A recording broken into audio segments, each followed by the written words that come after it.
నమస్తే, welcome to our channel. నేను మీ Priyanka Rao.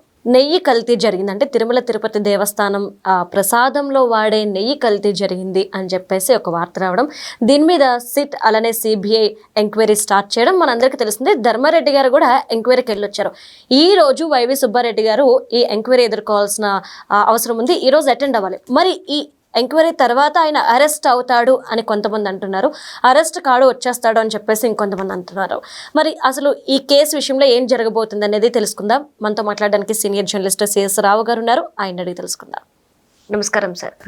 Sir, ఇప్పుడు వైవి సుబ్బారెడ్డి గారు ఈ కల్తీ నెయ్యి వ్యవహారంలో అరెస్ట్ అవుతారా అవ్వరా? అప్రూవ్ గా ధర్మారెడ్డి మారుతున్నట్టు సోషల్ మీడియాలో వచ్చింది చూసే కానీ అది ధృవీకరించలేదు. ఈవెన్ ఆయన కూడా మీడియాతో మాట్లాడుతూ అది కేవలం మీడియాలో వచ్చిన న్యూస్, నేను అప్రూవ్ గా మారలేదు, విచారణ అధికారులు ఏవైతే క్వశ్చన్లు అడిగారో వాటికి నేను సమాధానం చెప్పాను అని చెప్పి ఆయన చెప్తూ ఆయన ఇంకో మాట కూడా అన్నారు. ఏంటి, నేను ఉన్నది ఉన్నట్టుగా చెప్పాను అని చెప్పారు. అయితే విచారణలో ఏం జరిగింది అనేది ఇవాళ అన్ని మీడియా హౌసెస్ లో వచ్చింది. అది కనుక మనం అబ్జర్వ్ చేస్తే ఇప్పుడున్నటువంటి ఈఓని అలాగే మాజీ చీఫ్ సెక్రటరీ జవహర్ రెడ్డిని వీళ్ళిద్దరిని మీరు ఎందుకు ఎంక్వైరీ చేయకూడదు అని చెప్పి ఆయన విచారణలో అడిగారట. ఎందుకు, అప్పుడు పైనుంచి ప్రెజర్స్ వచ్చినాయి నాకు, నేను అందుకే బోలేబాబా డైరీ నుంచి నేను నెయ్యి తీసుకున్నాను, టెండర్లు ఏవైతే ఉన్నాయో ఆ టెండర్లో రిలాక్సేషన్స్ ఇచ్చాను. అంతకుముందు ఏంటి, ఏదైనా కంపెనీ ఒకవేళ టెండర్ పడుకోవాలనుకుంటే కనుక ఒక నామ్ ఉంది, 250 కోట్ల రూపాయలు విలువైన టర్న్ ఓవర్ కావాలనేది ఏదో ఉంది. దాన్ని 150 కోట్లకి కుదించారు. ఎందుకు కుదించారు? ఒకటి. రెండు, యాక్చువల్గా ప్రతి రోజుకి 1,00,000 లీటర్లు పాలు, తర్వాత ఇంత నెయ్యి ఉత్పత్తి చేసేటువంటి సామర్థ్యం ఉండే కంపెనీలకే ఎలిజిబిలిటీ అనేది ఉంది. కొన్ని నామ్స్ ఉన్నాయి, మార్గదర్శకాలు. గతంలో ఉండేటువంటి మార్గదర్శకాలన్నిటినీ రిలాక్సేషన్ చేసి బోలేబాబాకి ఇయటానికి మార్గం సుగమం చేశారు. ఎవరు చేశారు? అఫీషియల్గా ఆన్ రికార్డ్ ఎవరు చేస్తారు? ఆఫీసర్సే చేస్తారు. ఇవన్నీ నాకు తెలియకుండా జరిగాయి అని చెప్పి చెప్తున్నారు ధర్మారెడ్డి గారు. ధర్మారెడ్డి గారు ఎవరు? అప్పట్లో ఈఓ. ఆయన తెలియకుండా ఎందుకు జరుగుతుంది అని విచారణ అధికారులు క్వశ్చన్ చేస్తే నాకు పైనుంచి ఒత్తిడి ఉంది, పైనుంచి ప్రెజర్ చేశారు. ఎవరు చేశారు? చైర్మనా అని అంటే సుబ్బారెడ్డి ఒత్తిడి చేశారు, సుబ్బారెడ్డి చెప్పాడని చెప్పి వాళ్ళు చెప్పారు. మరి సుబ్బారెడ్డి ఒత్తిడి చేయడం వెనక ఏంటి అంటే ఆయన ఏం చెప్తున్నాడు, అసలు ఈవోగా నేను ఉన్నాను కానీ సుబ్బారెడ్డి ఏం చెప్తే అది వినమని చెప్పేసి సీఎంఓ ఆఫీసులో అప్పట్లో ఉన్నటువంటి ధనుంజయ రెడ్డి గారు చేశారు. సో అక్కడి నుంచి ఆ బిగ్ బాస్ నుంచి సమ్ ఫోన్ అన్నట్టుగా మాట్లాడేవాళ్ళు. సో అది వినాల్సి వచ్చేది, మేము విన్నాము అని చెప్పి ఆయన విచారణలో చెప్పినట్టు ఇవాళ వచ్చినటువంటి సమాచారం మీడియాలో. అంటే దీని మొత్తం ఆపరేషన్ మొత్తం ఎక్కడి నుంచి జరిగింది? తాడేపల్లి నుంచి జరిగింది. తాడేపల్లి నుంచి ఫోన్లు వస్తే వైవి సుబ్బారెడ్డి ఈవో చేత చేయించాడు అన్ని. ఆ విచారణలో ఆయన చెప్పిన మాట అది. ఆయన డైరెక్ట్గా చెప్పకపోయినా ఇండైరెక్ట్ గా విచారణ అధికారులు ఆ విధంగా భావిస్తున్నారు. సో ఇప్పుడు 2 రోజుల పాటు విచారించారు ధర్మారెడ్డిని. ధర్మారెడ్డిని కూడా అరెస్ట్ చేస్తారు అనుకున్నారు. ఎప్పటి నుంచో మనం కూడా ధర్మారెడ్డి అరెస్ట్ చేసే అవకాశం ఉంది. ఈవెన్ పరకాణి కేసులు కానీ లేదంటే కల్తీ నెయ్యి విషయంలో కానీ ఖచ్చితంగా ఆయన ఈవో ఉన్నాడు కాబట్టి ఆయనే బాధ్యత అవుతారు అని చెప్పేసి అనుకుంటాం మనం. అవును.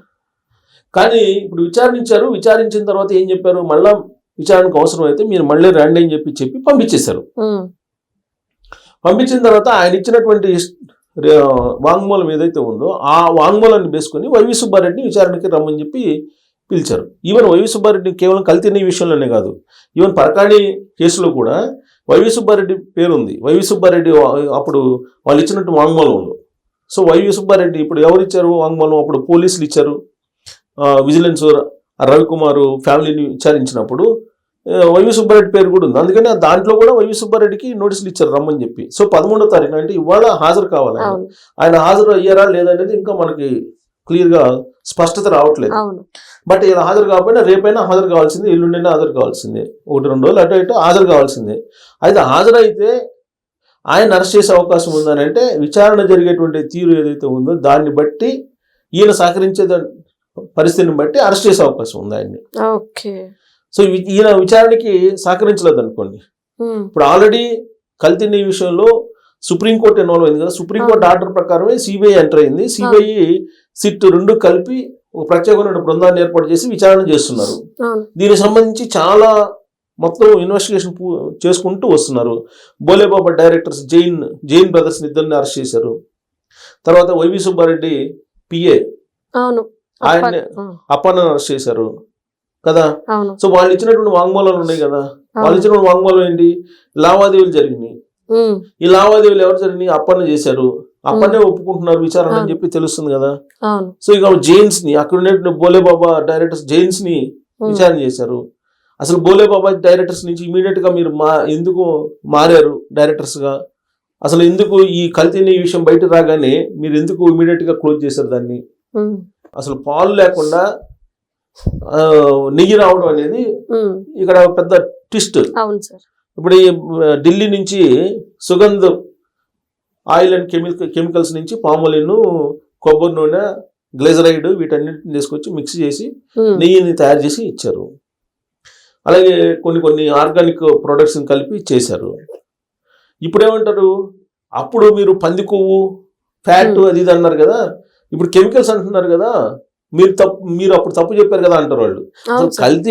కల్తీ జరిగిందా లేదా చెప్పండి. కల్తీ జరిగిందని చెప్పి ఆల్రెడీ ప్రూవ్ అయిపోయింది విచారణలో. కల్తీ జరిగిందని చెప్పి చెబుతున్నారు. కాకపోతే కల్తీ ఎలా చేశారు అని అంటే ఇవన్నీ చెప్తున్నారు పదార్థాలు. ఇప్పుడు డాల్డా ఎట్లా తయారు చేస్తారు? డాల్డా ప్యూర్ డాల్డా వస్తుందా ఇప్పుడు? డాల్డా అంటేనే జంతు ఎముకల్ని మొత్తాన్ని కరిగించేసి దాని నుంచి తయారు చేసి వేస్తారు అనేది అనేక సందర్భాల్లో మనకు బయటకు వచ్చినటువంటి అంశం ఇన్వెస్టిగేషన్ స్టోరీస్ లో. సో డాల్డా కలపకపోయినా కానీ అసలు వీళ్ళు సరే కల్తీ నెయ్యి అని అంటే అది ఏం కల్తీ అయింది? ఇప్పుడు ఆ కల్తీ అయింది ఏంటని అంటే అది చెప్తున్నారు. కెమికల్స్ కొన్ని చెప్తున్నారు, కొన్ని రకాల ఈ సోయాబీన్ సంబంధించినటువంటి కొన్ని చెప్తున్నారు. సో కల్తీ అయితే జరిగింది కదా, ఆ కల్తీ ఏంటి అనేది అది ఇంకా ఫర్దర్ ఇన్వెస్టిగేషన్కి వెళ్ళాలి. ఇప్పుడు దానికి సంబంధించి ఇప్పుడు ఆల్రెడీ ఈవో ధర్మారెడ్డిని విచారిస్తే విచిత్రంగా ధర్మారెడ్డి చెప్పింది ఏంటంటే జవహర్ రెడ్డిని, ధనుంజయ రెడ్డిని వాళ్ళని మీరు ఎందుకు విచారించకూడదని అడుగుతున్నాడు ఆయన. ఇప్పుడు ఉన్నటువంటి ఈవోని, అంటే ఆయన కూడా ఈవోగా చేశారు కదా కొన్ని రోజులు, ఈవోని కూడా విచారించాలి కదా అని అంటాడు ఆయన. అంటే ఇప్పుడు ఈవో కాదు, అప్పుడున్నటువంటి ఈవో, ఈయన అడిషనల్ ఈవో, ఈయన అప్పుడున్నటువంటి ఈవోని కూడా విచారించాలి కదా అంటాడు. సో ఈవో ఇప్పుడు ఈయన నువ్వు చేసింది ఏంటి, నీ ద్వారా కదా మొత్తం పోయింది అని అంటే నేను సరే వాళ్ళని కూడా విచారించండి అంటాడు. సో కాబట్టి ఇలాంటి పరిస్థితుల్లో వైవి సుబ్బారెడ్డిని విచారణకు రమ్మన్నారు కాబట్టి ఖచ్చితంగా ఆయన కనుక విచారణకు సహకరించకపోతే అరెస్ట్ చేసినా ఆశ్చర్యపోతుంది. సో వైవి సుబ్బారెడ్డి అరెస్ట్ అవుతారా కాదా అని చెప్పేసి అందరూ ఎదురు చూస్తున్నారు కదా.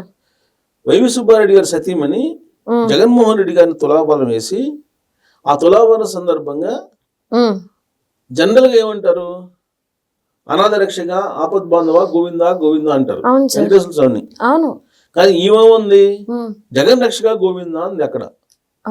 ఇది ఆలయంలో, ఆలయ పరిసర ప్రాంతాల్లో, మాడవీధుల్లో కూడా ఆలయ పరిసర ప్రాంతాల్లో అది ఉంటది కదా. మనం దర్శనానికి వెళ్ళేటప్పుడు మీకు తులాభారం ఉంటుంది కదా, అనేక మంది మొక్కుని అక్కడ బెల్లము తర్వాత డబ్బులు వేసే వాళ్ళు ఇలా చాలా మంది ఉంటారు కదా.